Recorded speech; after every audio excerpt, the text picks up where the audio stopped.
beer tubers, welcome back to Maxwell Starr's Beer Review. Tonight we're going to take a look at the last member of the Sleeman Tasters Pack. This one is Sleeman's Cream Ale. So, what can I say about Sleeman's that hasn't already been said? Shut down in the 1930s for bootlegging beer. Apparently they're descended, if you believe the marketing campaign, descended from pirates. Whatever. Gotta admit they got a pretty cool history, so let's just check and see how the fourth member of their Tasters Pack turns out. Let's crack it open and take a look. Glass is already wet because I had just had one of these cream ales a couple minutes ago. So, hopefully this review will be shorter than most, so let's pour it out here.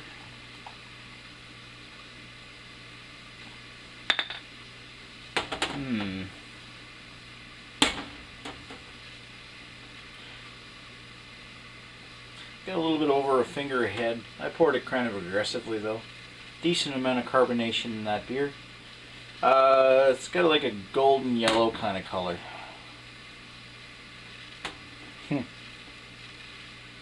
It looks like your average beer, to be honest.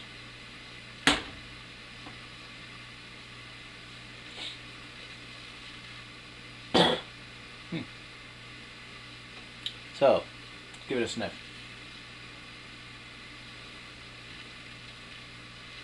There's almost no smell. What is there is a hint of a hint of cream.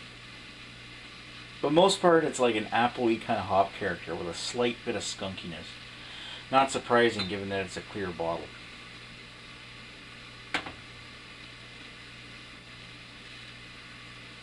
But mainly it's like a grassy apple kind of hop along with that faint hint of skunk.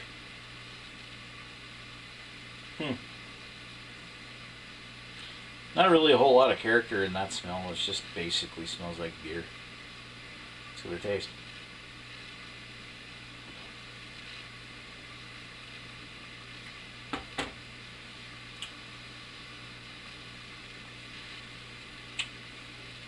It has a very uncentered bitterness. Kind of floats throughout the mouth. The IBUs are probably half decent. It's probably up in the higher teens. It's not an absolutely bitter beer or anything, but it's got a little bit of a bitterness sting to it.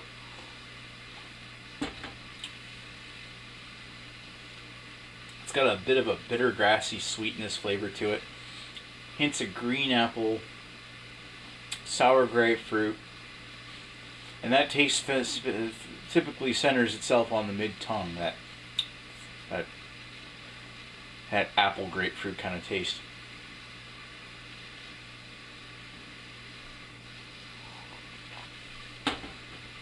After you drink it, the bitterness kind of lingers in the back of the tongue a bit. Unfortunately, that bitterness tastes kind of like earwax or something.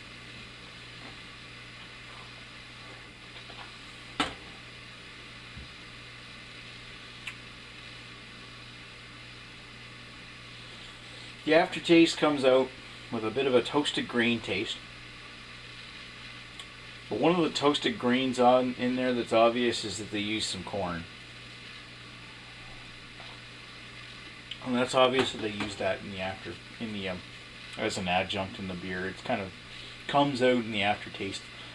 First it starts with toasted grain, then it evolves into like a corn taste, like corn flakes.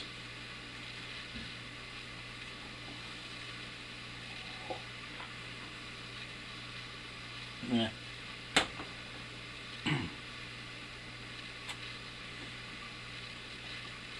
You almost taste a subtle bit of alcohol, but it's only 5% ABV.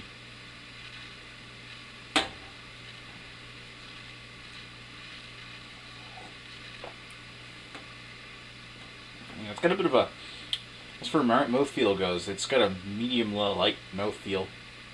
It's kind of watery. Doesn't finish dry. And it's not crisp either. It's not creamy like it should be, like it says, cream. It's actually kind of rough, and it's not very refreshing. I mean, it's not bad, or it's not special or anything. And I think I have enough to come up with a rating on this one. Considering I already had one before reviewing this. In my opinion, it's the worst of the pack. I found that their light was really good. The draft was okay, and the honey brown was okay, but this one, it's just unspectacular. It's the worst beer of the pack. It's a great one to pass off to friends, you know. Unsuspecting friends that just say, "Hey, you got any beer in your fridge?" Sure do. Got a couple of these left. Want them? Go right ahead.